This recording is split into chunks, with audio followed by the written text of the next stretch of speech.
Hey everyone, and welcome back to the Illumineers Quest podcast, where we talk everything Lorcana. I'm Zach. I'm Jacob. And thanks for coming on this journey with us. Today's another exciting one. I think this should be hopefully really insightful for everyone, especially the beginners, to try to understand some of the ins and outs of the game. We're doing an abilities tier list / ranking. Yeah, this is, not every card in the game has this, so it's a little situational, it's a little optional. But I think overall it's really helpful to kind of see what you're going to see more often and what is, not going to be there. We would both agree that more of the powerful cards have these abilities, though. I would say so. Yeah. I would say so. So it's important to understand the different abilities in the game, the different aspects of the abilities, how they play out, how they interact with other cards, and so forth. So for those, again, of you all that may not know or are beginners or getting into this, there are 9 abilities in the game. There's, in no particular order, Challenger, Rush, Bodyguard, Ward, Evasive, Reckless, Support, Singer, Shift. Those 9 abilities can be found across multiple cards, across all the different ink types. There's no really rhyme or reason to that, but they're a given set of rules that each of the cards have when they have that ability. So we will go from worst to best as we've ranked them and give you a rundown on each of the abilities and what they grant the card that ability is on. Yeah. Good on that so far? So far, yeah. All right. So starting at number 9, we have the unfortunate lowest rank here is Singer.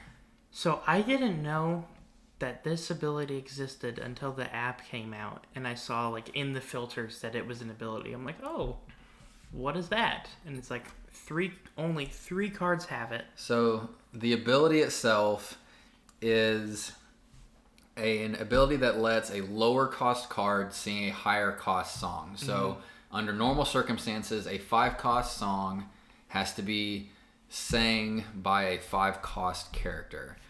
The first example of a singer card is Ariel, Spectacular Singer. She's a 3 cost card that can sing 5 cost songs. So that's the ability.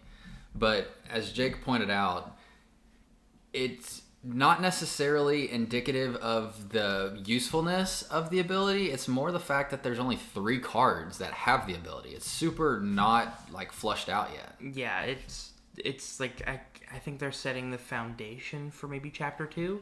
Yeah, I would really enjoy it if there were more singers. If there's on average a singer in every ink, I think we're getting somewhere. Imagine that you had a 3 cost singer in Ruby that would sing Dragonfire. And I know that's not a song, and I'm not trying to say that plays that way, but I'm just saying in general, that power. If there was, this would be insanely crazy, but if there was a 1 cost singer 3 in Amethyst that could sing Friends on the Other Side. Yes. Or in Emerald that could sing Mother Knows Best.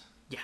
That's where the real power comes in, and it definitely would not be the lowest on this list if there were not just 3 singers all in Amber in the set. Yeah, and that's the craziest thing. It's and I don't, as far as I know, Amber doesn't have the best songs by any. No, not my favorites by far. There's decent ones, but I think we agree that you'd have to pair it with something then to sing one of the better songs, like we just talked about, like Mother Knows Best or like Friends on the Other Side. And even at that point, you don't have a card that's low enough cost for you to really take benefit of it. So number 9, we have Singer, mainly because it's not fully flushed out yet. It's not fully developed.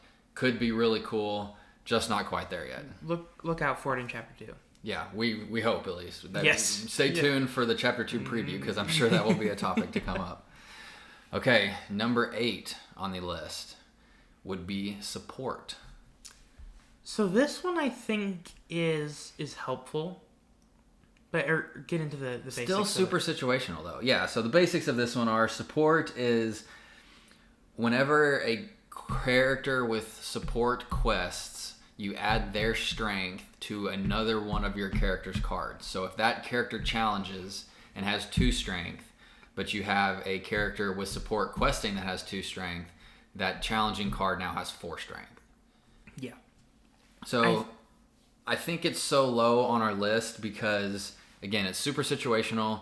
There's, again, only 5 cards in the set with support across Amber and Sapphire. And so it's very kind of niche, but you also have to have multiple cards on the board wanting to quest and challenge in the same turn. So I think as far as the meta right now in this game, there's not a lot of turns where you're questing and challenging. You're either doing one or the other, I think, with all your cards. So that's why I think have it at 8. And it's not fully fleshed out. And I think a lot of the characters that it sits on, Boat Snack from Amber. You've got Maximus Palace Horse from Amber. You've got Chief Tui, Respected Leader from Sapphire. You've got Merlin, Self-Appointed Mentor from Sapphire. And lastly, Phil, Trainer of Heroes from Sapphire.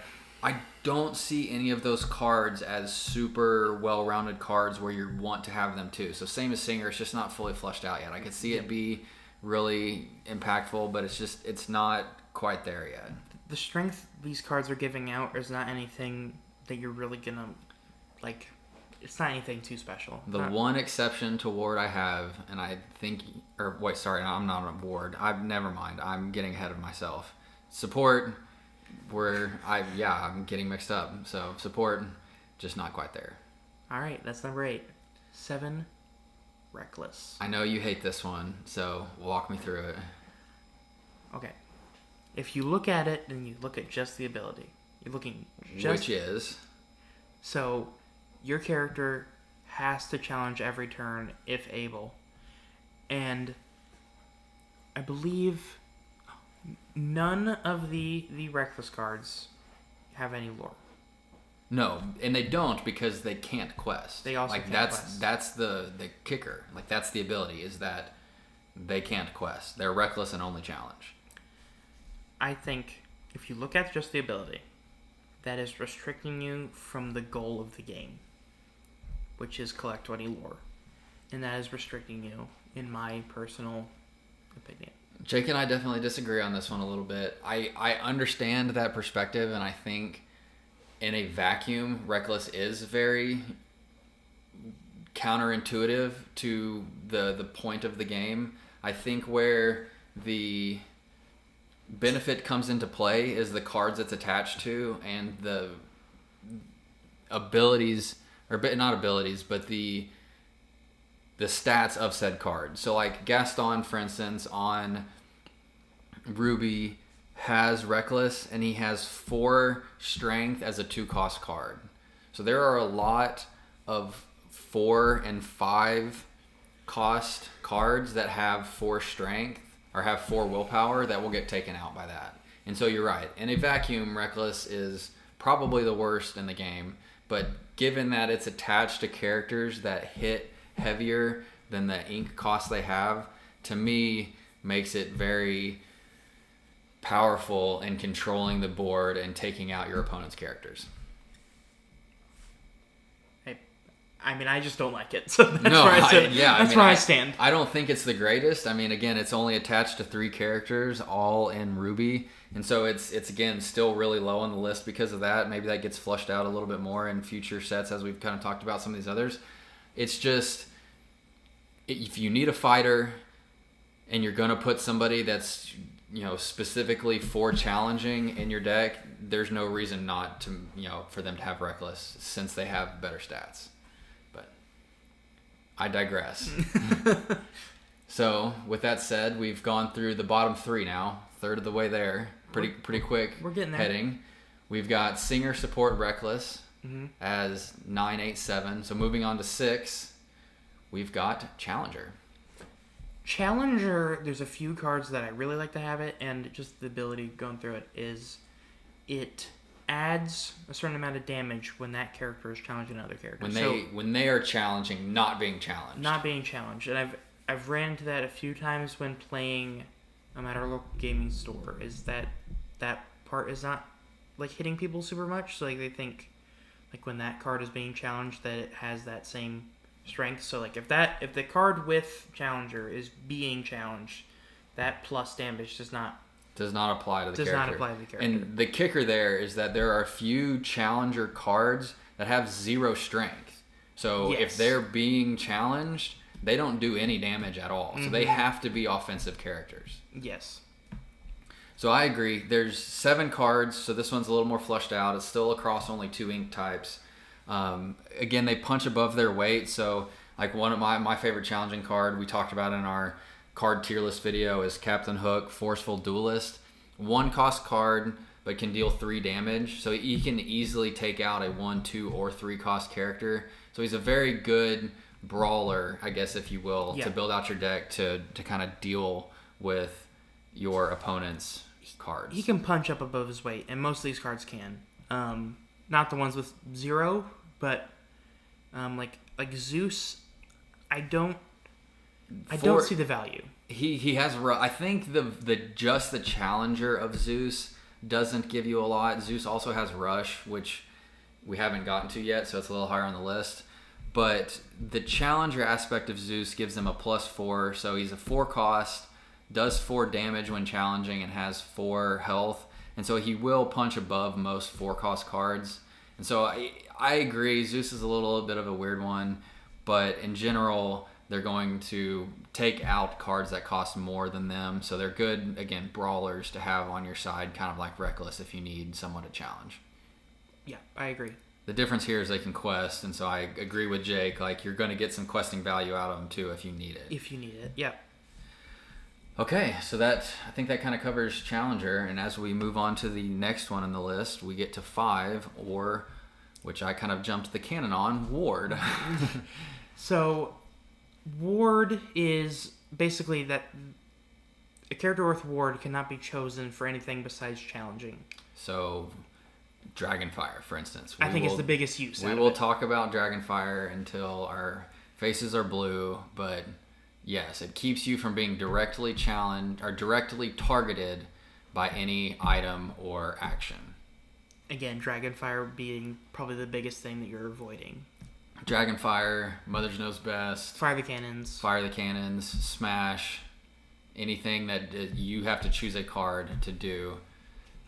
Even like Tinkerbell, Giant Fairy, that has the passive ability of choosing to damage a person after they defeated someone, can't do that. Now, what this doesn't affect is, say, like a Grab Your Sword, because you're not choosing, you are just automatically attacking all opposing characters. Or Be Prepared, where you wipe the board of everybody. Like, they're getting wiped off, too. Or Giant Fairy again, her other ability. So, this one's a weird one, too. It only has 3 cards that it's actively on. So, Aladdin, Prince Ali, and Emerald. Cusco, Temperamental Emperor in Emerald, and then lastly Donald Duck strutting his stuff in Emerald. In Sapphire, sorry. It is also on Aurora. Which this is why I think we have it in the list we do and not higher or not lower, is the Aurora card in Sapphire that grants Ward to the rest of the cards on the board. Not herself, but to everyone else. And that is massive, I think. So, Aurora, Dreaming Guardian, has a Protective Embrace, which your other characters gain Ward. So, it's basically a bodyguard, but for all actions and items. Yes. That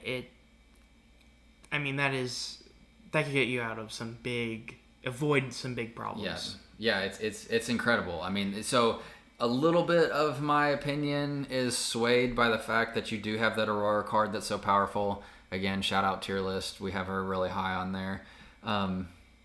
It's just in general, there's not quite as many cards that have it yet, but I think given the circumstances of Aurora, it gives it a lot of legs to stand on.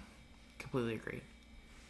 Okay, so that's pretty straightforward on Ward, and then moving on to number 4, so getting up into the top here, we have Rush, one of my personal favorites. Then go into it. All right, so Rush is a ability that gives cards the option of challenging the move they're played. So under normal circumstances, a character has to have their ink dry before they can challenge or quest and be actually played within the game. Rush characters, however, can challenge the move that they're played. So they can really catch your opponent off guard because they can be in your hand and then instantly be attacking your opponent. And most of these cards have like higher damage too, so they can be a big swing of damage out of nowhere. Yeah, so we talked a little bit ago about Maui having Reckless and Zeus having Challenger. Both of those characters both have Rush. Mm-hmm. So and that adds to their value. Big time. So you can play them instantly, you can challenge instantly, and do a lot of damage. And so you've got 7 cards across 3 ink types, and so that's pretty big too. Again, it's a little bit more fleshed out as far as the usefulness and the ability to build one of these cards into your decks. My probably personal favorite that has Rush is Rafiki. Mine too.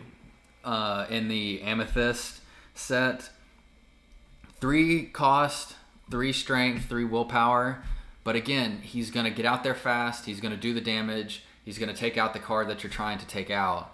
And he's going to get it off the board before they can quest for any more. So if you have a card that's 3 cost, that's questing for 2, it can be really annoying because after a couple turns that builds up really high.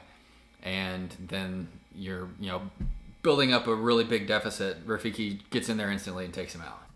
I mean, it's 3 damage out of nowhere is incredible. It can take out a lot of lower cost cards like Lilo, for example, that are causing a big, problem for you. I think it is a huge value for you. Yeah, that's what Rush was all about, and it allows you to just come out of the blue, deal with your opponent, and get back in the game fast. Whereas normal circumstances, you'd have to wait a turn to do so. Okay, top 3. These are our podium finishers. Yes. So in third place, which we had a little bit of a disagreement on this one too, I think, but Bodyguard. I do love this one a bunch. It's just really hard with the other two. So Bodyguard, you wanna walk us through that one? So Bodyguard is, when able, your opponents can only challenge that card with Bodyguard. Meaning the Bodyguard card has to be exerted. In order, so if it's on the board and not exerted, then it's not like actually guarding. And one of the cool things that goes, I think, unnoticed with Bodyguard cards is you can exert the turn they're played. So again, kind of like Rush in the sense that it gives you value the second it is played. Mm-hmm. But I think that's really cool too. So if you have a card that's vulnerable, say it's got 4 willpower and it's taking 3 damage, and you know that your next turn it's going to get taken out because your opponent's going to challenge it. Well, throw a bodyguard card on the board, and that's going to stop your opponent from being able to take that card out, and then they can quest again. So like if you have a Hans that we have mentioned previously, that is a 4-cost card that quests for 3, so a ton of value. Doesn't have a ton of strength or willpower though, with only 3 willpower, so relatively easy to be taken out like by a Rafiki, like we just mentioned. You have a bodyguard in play. Can't directly challenge Hans first. And then there's one of my favorite ones that you showed me recently in Amber is Lilo and Baby Simba, basically a low cost, really good combo for the value. Huge combo. So Simba is a 2-cost card, the protective cub in Amber, but he has 3 willpower for a 2-cost. And so for most other 2-cost cards are not going to take him out unless maybe you have a challenger, which we've already talked about. And so under normal circumstances, you maybe either have to challenge him twice. And so that's 2 cards then that aren't questing, or you have to take 2 turns to take him out. And Lilo is just questing away. Yeah, she's having a ball. Getting a ton of value out of it. So yeah. That's Bodyguard. Just is a big distraction on the board. Yeah, 100% agree. Okay, and then getting into second place, and probably your personal favorite, Evasive. So evasive ability is only characters with evasive can challenge cards with evasive. And basically that means if evasive cards can mostly just quest away, and there's not much your opponent can do about it unless they're specifically planned for it. Yeah, so you either have to have like direct damage cards, like fire the cannons, grab your swords, smash, something along those lines, or another character. So if you're not prepared, they'll just stay on the board and keep questing. And I've valued from that a lot in our local games. So you're a big evasive fan for sure. Huge. It is close, if not number one, in my opinion. But it is, I think, maybe a little underlooked. Yes. And I agree. I think this is one of the best ones. I mean, we have it at number 2. Mm-hmm. The reason I haven't put it as my top is because the evasive cards usually underquest their peers. That's and what true. I mean by that is if you have a 4-cost card that has evasive, like a Goofy, and I think Goofy's even 5 cost. He's 5, yeah. Yeah, so you have a 5-cost card like Goofy that has evasive. He's only questing for 2, whereas a 4-cost card like Hans and Emerald that we've mentioned, he quests for 3. Mm-hmm. And so there are better alternatives to getting to the end goal, like you said with Reckless, is the whole point of the game. And so it's great. It's a huge distraction and can put a ton of pressure on your opponent, but it's not going to be the fastest route to get to 20 lore. That's very true. I think it's probably the best way in the game to overwhelm your opponent. Because in most cases, they can't do anything about what you're doing. Agree. Okay, and speaking of getting lore out there quick, we come to the top ability that we feel currently in the game right now, which is none other than, drumroll please, Shift. Shift is... I just want to go off by saying that is only on Floodborn cards, first of all, which is one of the more interesting things about it. But I know Shift is your favorite, so you can go into it. Yeah, I think Shift is the kind of evolution. We've talked about this a little bit in some of the past episodes, but Shift allows you to play higher cost cards for lower cost. So if you have a Aladdin Street Rat, this is my favorite example because Heroic Outlaw is one of my favorite cards, but Aladdin Street Rat can be like evolved, as in the Pokemon term, into Aladdin Heroic Outlaw. Or if you play Aladdin Heroic Outlaw on top of Aladdin Street Rat, then he's instantly in the game, so he basically gains Rush. He costs less, so you can play him earlier than his initial ink cost would allow. And they usually come with pretty crazy abilities, aside from the Shift part. Yes. Pretty much every card with Shift has value besides Shift. I think they all do, meaning they all have an intrinsic value or a passive ability that is given just because you've either played the card or have the card on the board. So Heroic Outlaw, we've mentioned it a couple times, but whenever you challenge and you win the challenge, you gain 2 lore, so you basically challenged and quested, but not only that, your opponent loses 2 lore. So huge advantage for you.